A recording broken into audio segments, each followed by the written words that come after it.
সংসদে ঢোকার সময় কেউ একজন এমপি হানজালাকে জঙ্গলি বলে সম্বোধন করে। পিছন থেকে কেউ একজন আমাকে সম্বোধন করছিল, ওই যে জঙ্গি এমপি যাচ্ছে, যে আমার মাথায় একটি পাগড়ি রয়েছে এবং আমার চলায় সাদা পাঞ্জাবি সুন্নতে রাসূল রয়েছে। এটার জন্য হয়তো তিনি আমাকে ওইভাবে জঙ্গি বলে সম্বোধন সে আমাকে করেছে। আমি মনে করি, মাননীয় স্পিকার আপনাকে ধন্যবাদ। আমি প্রথমবার দাঁড়িয়ে কথা বলছি, আসলে এভাবে কথা বলতে চাইনি, চেয়েছিলাম যখন আমার সময় আসবে আনুষ্ঠানিকতার ভাবে একটু সুন্দরভাবে কথা বলবো।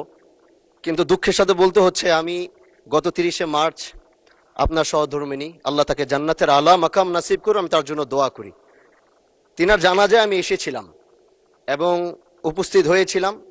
দক্ষিণ প্লাজা থেকে যখন আমি ভিতরে ঢুকবো, একদম কাছাকাছি পিছন থেকে কেউ একজন আমাকে সম্বোধন করছিল, ওই যে জঙ্গি এমপি যাচ্ছে।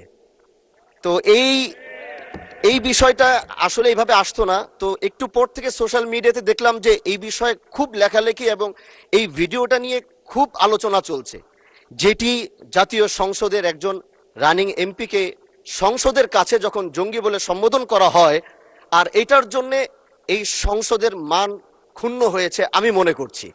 এজন্য আমি আপনার কাছে একটি অনুরোধ করব, আমাকে জঙ্গি বলার কারণটা আমি যতটুকু মনে করলাম যে আমার মাথায় একটি পাগড়ি রয়েছে এবং আমার চলায় সাদা পাঞ্জাবি সুন্নতে রাসূল রয়েছে।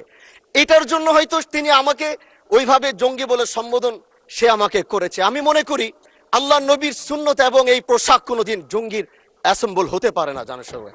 এই জন্য আমি আপনার কাছে একটি অনুরোধ করতে চাই, মাননীয় স্পিকার, আপনি সিসি ফুটেজ যেটি রয়েছে, আপনি যদি মাননীয় স্বরাষ্ট্র মন্ত্রী এবং সংসদের সার্জেন্ট অ্যাট আর্মসকে যদি আপনি একটু অনুরোধ করবেন, বা তাদেরকে একটু নির্দেশ দিবেন যে কারা এই কাজটি করেছে।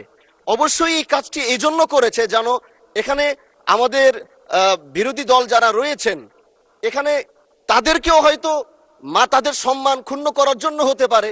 ওখানে প্রশাসন দাঁড়িয়েছিল, প্রশাসনের সম্মান ক্ষুণ্ণ করার জন্য হতে পারে। এই জন্য আমি চাচ্ছিলাম একটি সঠিক তদন্ত যদি আপনার মাধ্যমে নির্দেশনা আসতো, তাহলে এই বিষয়টি ক্লিয়ার হতো। ধন্যবাদ।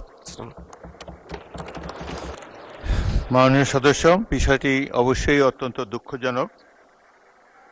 আমি আপনাকে অনুরোধ জানাবো, বিশেষ অধিকার প্রশ্নে আপনি এ ব্যাপারে একটি নোটিশ দেন, বিষয়টি আমরা বিবেচনা করব। বিশেষ